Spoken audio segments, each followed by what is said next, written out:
আপোনালোক সকলোকে মোৰ আজিৰ ভিডিঅ'টিলৈ স্বাগতম জনাইছো। আজি বনাবলৈ লৈছো মচুৰ দাইল আৰু বুট দাইলৰ সৈতে বনোৱা ভাত কেৰেলাৰ বৰ বা পকৰি।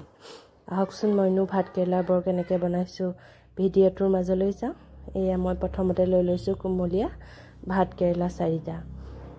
এই বৰটো বনাবলৈ ভাত কেৰেলাটো কুমলীয়া হ'ব লাগে। এয়া অলপ ডাঠকৈ মই ভাত কেৰেলা 4টা কাটি লৈছো। অকণমান ডাঠকৈ ৰাখিব কাৰণ আমি ভাত কেৰেলাটো প্ৰথমতে বইল কৰি লম। এয়া আটাইখিনি অকণমান ডাঠকৈ কাটি লৈছো। এয়া ইণ্ডাকশ্যনখনত কেৰাহী এখন পাতি অলপমান পানী দি লৈছো। পানীখিনি দিয়াৰ পাছতে অকণমান নিমখো ইয়াত দি দিছো। এতিয়া কাটি লোৱা ভাত কেৰেলাখিনি ইয়াত দি ইণ্ডাকশ্যনটো অন কৰি দিছো।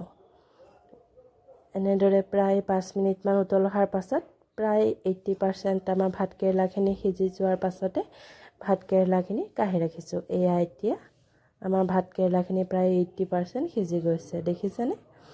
এতিয়া ভাত কেৰেলাখিনি ফুটা থকা খৰাহী এটাত কাঢ়ি ল'ম। মই ফুটা থকা খৰাহীটোত কাঢ়ি লোৱাৰ পাছত ভাত কেৰেলাখিনি যাতে বেছিকৈ সিজি নাযায় লগে লগে মই অলপমান ঠাণ্ডা পানী দি ধুই লৈছো। এয়া মই এতিয়া ঠাণ্ডা পানীত ভালদৰে ভাত কেৰেলাখিনি ধুই লৈছো। এমুঠি মচুৰ দাইল আৰু এমুঠি বুট দাইল প্ৰায় এঘণ্টামানৰ কাৰণে মই পানীত তিয়াই ৰাখিছিলোঁ। এতিয়া তিয়াই ৰখা বুট দাইল আৰু মচুৰ দাইলখিনি মিক্সিত ভালদৰে পিচি ল'ম।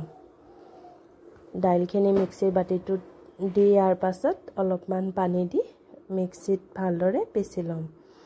এয়া আমাৰ মচুৰ দাইলৰ পেষ্টটো হৈ গৈছে। আমাৰ মচুৰ দাইলৰ পেষ্টটো অলপ ডাঠ হৈ আছে, সেইকাৰণে পেষ্টটো পাতল কৰিবলৈ পুনৰ অলপমান পানী দি দিম। মিক্সিৰ বাতিটোৰ পৰা মিশ্ৰণখিনি বাতি এটাত কাঢ়ি লৈছোঁ। কাঢ়ি লোৱাৰ পাছত অলপমান পাতল কৰিবলৈ পানী ব্যৱহাৰ কৰিম। পানীখিনি দি ভালদৰে ঘুটি লৈছোঁ। এয়া এতিয়া কাটি থোৱা পিঁয়াজ আৰু নিমখখিনি ইয়াত দি ভালদৰে সানি ল'ম। আপোনালোকে জলকীয়া প্ৰথমতেও দিব পাৰে। মই আমাৰ অকণমানিয়ে খাবৰ কাৰণে কেইটামান জলকীয়া নিদিয়াকৈ বনোৱাৰ পাছত সেই জলকীয়া ব্যৱহাৰ কৰিম। এয়া এতিয়া সিজাই লোৱা ভাত কেৰেলাখিনি ইয়াত কম পৰিমাণে দি ভালদৰে লেটিয়াই ল'ম। এয়া মিশ্ৰণটো যাতে অলপ ডাঠ হৈ থাকে তেনেদৰে লেটিয়াব। এয়া আনফালে গেছত কেৰাহীখন পাতি অলপমান ৰিফাইন তেল দি লৈছোঁ। এয়া এনেদৰে অলপমান ডাঠকৈ মিশ্ৰণটো ওপৰত লাগি ধৰাকৈ লৈ ল'ব। এনেদৰে অলপকৈ ভাত কেৰেলাখিনি ফ্ৰাই কৰি ল'ম।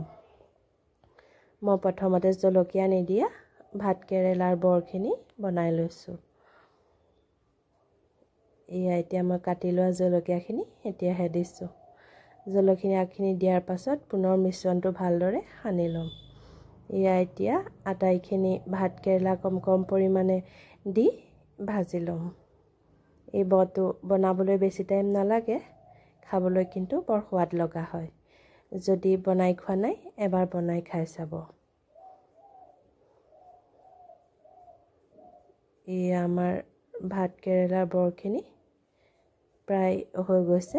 এতিয়া আটাইখিনি ভাত কেৰেলা আৰু বৰ প্লেট এখনত কাঢ়ি লৈছোঁ। এয়া আজি আমাৰ ভাত কেৰেলাৰ বৰ বা পকৰি ভাতৰ লগত পৰিৱেশনৰ বাবে ৰেডি হৈ গৈছে। আজি মোৰ ভাত কেৰেলাৰ বৰ বা পকৰি ভিডিঅ'টি কেনে পালে তলৰ কমেণ্ট বক্সত জনাবলৈ নাপাহৰিব। ভাল পালে লাইক আৰু কমেণ্ট এটা কৰি যাব।